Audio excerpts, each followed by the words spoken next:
नमस्कार, मैं हूं आपके साथ मयंक। देखिए, पिछले 48 घंटे में दो बड़े नेताओं की तरफ से दो बड़ी चेतावनियां आई हैं। एक तरफ रूस के राष्ट्रपति व्लादिमीर पुतिन और दूसरे ईरान के सुप्रीम लीडर अली खामेनेई साहब। देखिए, मैंने दोनों मुद्दे पर मैं आज इस वीडियो में बात करूंगा। सबसे पहले मैं अली खामेनेई साहब की बात करता हूं। देखिए, मैंने वो वीडियो बनाया ही था कि उन्होंने 2 दिन पहले ही जो है ईरान को टेलीविज़न संदेश दिया और उसमें उन्होंने कई बड़ी बातें कही।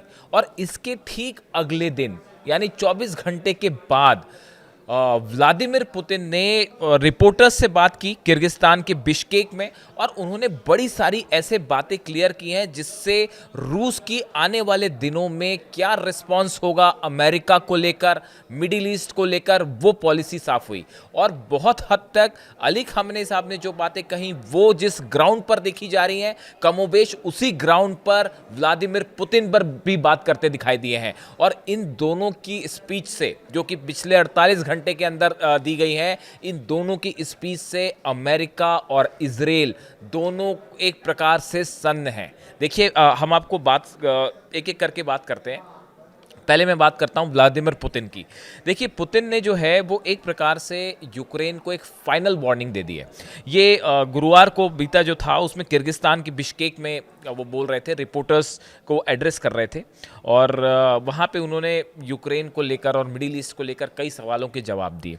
उन्होंने ये कहा, उन्होंने एक प्रकार से यूक्रेन को एक वार्निंग दी बड़ी, और उन्होंने कहा कि जो इलाके ऐसे हैं जहाँ पे अब रूस की सेना कब्जा कर चुकी है, अगर यूक्रेन उन जगहों को सरेंडर नहीं करेगा तो एक फाइनल अटैक हो सकता है यूक्रेन के ऊपर। ये उन्होंने एक बड़ी बात की, और खासकर उनका इशारा जो था वो लुहांस की तरफ था, दोनेट्स्क की तरफ था, खेरसॉन और जिपोरिजिया। ये वो 4 जगह हैं जहां पे रूसी सेना कब्जा कर चुकी है। थोड़ा सा इलाका बचा हुआ है, तो पुतिन ने साफ कहा कि ये चारों इलाके आप हमें सौंप दीजिए, उसके बाद ही बात आगे होगी। उन्होंने ये बात भी कंफर्म की कि ट्रंप के जो एडवाइज़र हैं विटकॉफ, वो रूस आ सकते हैं जल्दी, और रूस से उनकी चर्चा हो सकती है यूक्रेन युद्ध रोकने को लेकर। इस तरह की भी बात है। लेकिन रूस ने, पुतिन ने अपना स्टैंड साफ कर दिया है कि किसी भी सूरत में जब तक जो राज्य पे हमारा कब्जा है इलाके में, जब तक आप वो हमें नहीं सौंपेंगे, बात आगे नहीं बढ़ेगी। ये बात जो है वो पुतिन ने साफ कर दी है। यानी एक प्रकार से उन्होंने अपनी तरफ से अपनी शर्तें साफ कर दी हैं। अब देखिए, कुछ ऐसा ही जो है वो अली खामेनेई साहब ने भी कहा। उन्होंने टेलीविज़न नेटवर्क पे आए, उनका जो संदेश है वो मैंने आपको बताया ही था, वीडियो मैंने उस पर बनाया ही। उन्होंने देखिए जो पिच रखी अपनी, उस पर उन्होंने 2-3 बातें कही। उसमें एक बड़ी अहम बात थी जिसकी मैं पिछले वीडियो में चर्चा नहीं कर पाया। उन्होंने ये बात कही कि आने वाले कई सालों तक ईरान का इजराइल के खिलाफ संघर्ष जारी रहेगा। यानी जो इस तरह की खबरें आ रही हैं कि ईरान में सत्ता पलट की कोशिश हो रही है, खामेनेई साहब को हटाने की कोशिश हो रही है, ईरान पर हमले की कोशिश हो रही है, उन्होंने कहा चाहे आपको जो करना है करिए, ईरान इजराइल के खिलाफ हमेशा से संघर्ष करता रहा है और आवाज उठाता रहा है, और यह आंदोलन हमेशा जारी रहेगा। किसी सूरत में ईरान पीछे नहीं हटेगा। यह एक बड़ा संदेश था आने वाले लंबे वक्त के लिए। वो एक प्रकार से ये कहना चाह रहे थे कि चाहे जितने देश मिलके जो साजिश कर लें, लेकिन जहां जहां अत्याचार होगा, जहां जहां आक्रमण होगा, जहां जहां सच को दबाने की कोशिश होगी, उसके खिलाफ ईरान हमेशा खड़ा रहेगा। इस तरह का संदेश अली खामेनेई साहब ने किया। उन्होंने एक बड़ी बात यह भी क्लियर करी कि अमेरिका के साथ किसी तरह की कोई बात नहीं हो रही है न्यूक्लियर डील को लेकर, ना ही हमने कोई संदेश भेजा। जैसी खबरें आ रही थी कि भाई ईरान, सऊदी के क्राउन प्रिंस की तरफ से जो है को उनके जरिए जो है ईरान के राष्ट्रपति ने कोई संदेश भेजा, अली खामेनेई साहब ने उसको सिरे से नकार दिया। उन्होंने कहा अमेरिका इस लायक ही नहीं है कि हम उसके साथ किसी भी मुद्दे पर बात करें। इस तरह की बात उन्होंने कही। उन्होंने ये भी कहा, नेतन्याहू के लिए उन्होंने संदेश दिया कि आज दुनिया में अगर किसी एक शख्सियत से सबसे ज़्यादा नफरत की जाती है तो वो है बेंजामिन नेतन्याहू। देखिए, ये बातें मैं फिर से इसलिए दोहरा रहा हूँ, ये मैंने पिछले वीडियो में भी बनाई थी। ये बातें मैंने इसलिए दोहराई, और देखिए उन्होंने इसके साथ ही उन्होंने ये बात भी कही कि जो ईरान का परमाणु कार्यक्रम को ख़त्म करने के दावे होते हैं कि ख़त्म कर दिया गया, ऐसा बिल्कुल नहीं है। ईरान यूरेनियम एनरिचमेंट करता रहेगा, अपनी सॉवरेंटी यानी अपनी स्वतंत्रता के लिए हमेशा जंग करने को तैयार है ईरान, और ईरान को दबाया नहीं जा सकता। उन्होंने ये भी कहा कि अमेरिका ने तमाम मदद की, इसराइल की तमाम हथियार दिए, लेकिन उसके बाद भी ईरान को नहीं हरा पाए। हराना तो छोड़िए, ईरान भारी पड़ गया सबके ऊपर। देखिए, ये बड़ा एग्रेसिव है। ये बातें मैंने फिर से क्यों दोहराई, जो वॉर एक्सपर्ट्स हैं या जो इंटरनेशनल रिलेशंस के जानकार हैं, वो इन दोनों स्पीच को जो पुतिन ने दी है, पुतिन ने जो रिपोर्टर्स से बात की बिश्केक में, और जो अली खामेनी साहब ने ईरान के टेलीविज़न चैनल पे टेलीवाइज जो उनका मैसेज था, ये इन दोनों मैसेज की पिच बिल्कुल एक जैसी है, इन दोनों का नेचर बिल्कुल एक जैसा है। और दोनों ही बात देखिए, समानताएं देखिए। पुतिन ने कहा, पुतिन का संदेश बड़ा साफ था कि अब युद्ध रुकेगा, वो आपकी कंडीशन पे नहीं रुकेगा, वो रूस की सीमा पे, रूस की कंडीशंस पे रुकेगा। यूक्रेन युद्ध की अगर बात की जाए, जब रूस को मंजूर होगा तभी युद्ध रुकेगा, ना कि अमेरिका और यूक्रेन की शर्त पर। अब यही बात अली खामेनी साहब भी कह रहे हैं कि अगर आप सोचते हैं कि आपकी शर्तों पर हम न्यूक्लियर डील कर लेंगे, उसको भूल जाइए। अब ईरान की शर्तों पर न्यूक्लियर डील होगी, अगर होगी तो, वरना हम बात करने को तैयार ही नहीं है। पहली बात, समानताएं देखिए आप। दूसरा, पुतिन ने बड़ा एग्रेसिव अप्रोच ले रखा है पिछले कुछ महीने के अंदर से।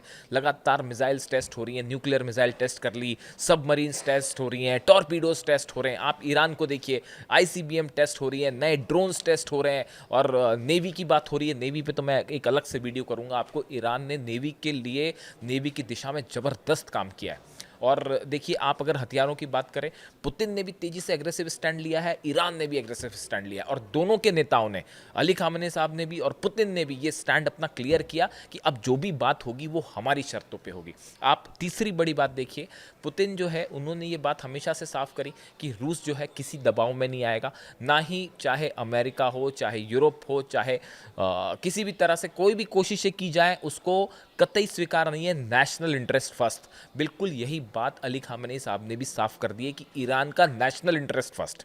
यूरेनियम एनरिचमेंट अगर ईरान को फ़ायदा हो रहा है तो हम करेंगे, परमाणु एनर्जी अगर ईरान को फ़ायदा हो रहा है तो हम बनाएंगे, हमारा न्यूक्लियर मिसाइल डिफेंस सिस्टम देश की सुरक्षा के लिए है, वो जारी रहेगा।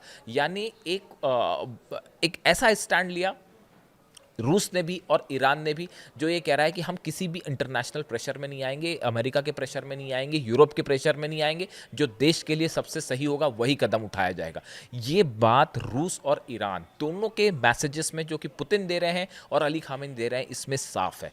दोनों ने ही ये बात कही कि बात तब आगे बढ़ेगी, उधर पुतिन कह रहे हैं कि जब आप 4 राज्यों को हमको देंगे तभी हम बात आगे बढ़ाएंगे। यही बात, इसी तरह की बात ईरान की तरफ से भी कही जा रही है कि अमेरिका अगर बात करना चाहता है तो वो हमारी शर्तों को पहले माने, हम तब बात करेंगे।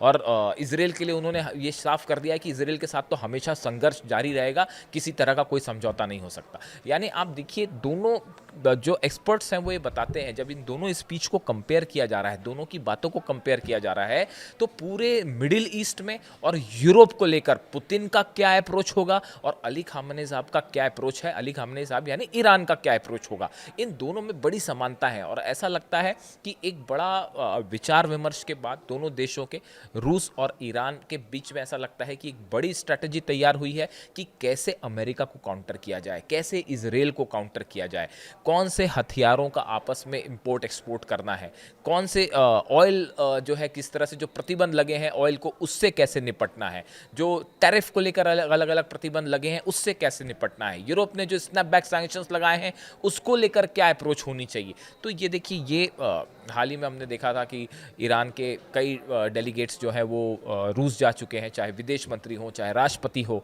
सबका दौरा हो चुका है विदेश का, और कई बैठकें रूस और ईरान के बीच में काफ़ी बैठकें हो चुकी हैं। न्यूक्लियर प्रोग्राम को लेकर भी बताया जा रहा है कि ईरान के कई साइंटिस्ट जो है 2 बार रूस जा चुके हैं, और एक बड़े लेवल पर न्यूक्लियर कोऑपरेशन का प्रोग्राम चल रहा है। तो आप देखें, जो पिच रखी रूस ने, इसने एक टोन सेट किया है आने वाले कुछ दिनों के लिए कि रूस एक क्या स्टैंड लेना चाहता है पूरे मिडिल ईस्ट और यूरोप के पूरे मसलों को लेकर, यूक्रेन युद्ध को लेकर, और मिलता जुलता स्टैंड ही अली खामेनी साहब ने ले रखा है। और दोनों ने बड़ा एग्रेसिव स्टैंड लिया हुआ है कि किसी भी सूरत में आप देखिए, डरना दुबाना, तो वो कह रहे हैं हम बात ही नहीं करेंगे साहब, अगर आप ससम्मान हमसे बात नहीं कर सकते, हम बात करने को ही तैयार नहीं है, चाहे आप लाख सैंक्शंस लगा लीजिए। इसका नतीजा ये है कि अमेरिका और इजराइल जो करवाना चाहते चाहते थे ईरान से, वो पॉलिसी फेल हो चुकी है। और इसीलिए अब देखिए दुविधा ये है कि अगर आप ईरान पर हमला करते हैं तो वो भारी पड़ सकता है, जैसा पिछले बार इसराइल पर हमला हुआ था। और अब की बार तो अली खामेनी साहब खुद इस तरह के इंडिकेशन दे चुके हैं कि अगर अब की बार जंग होगी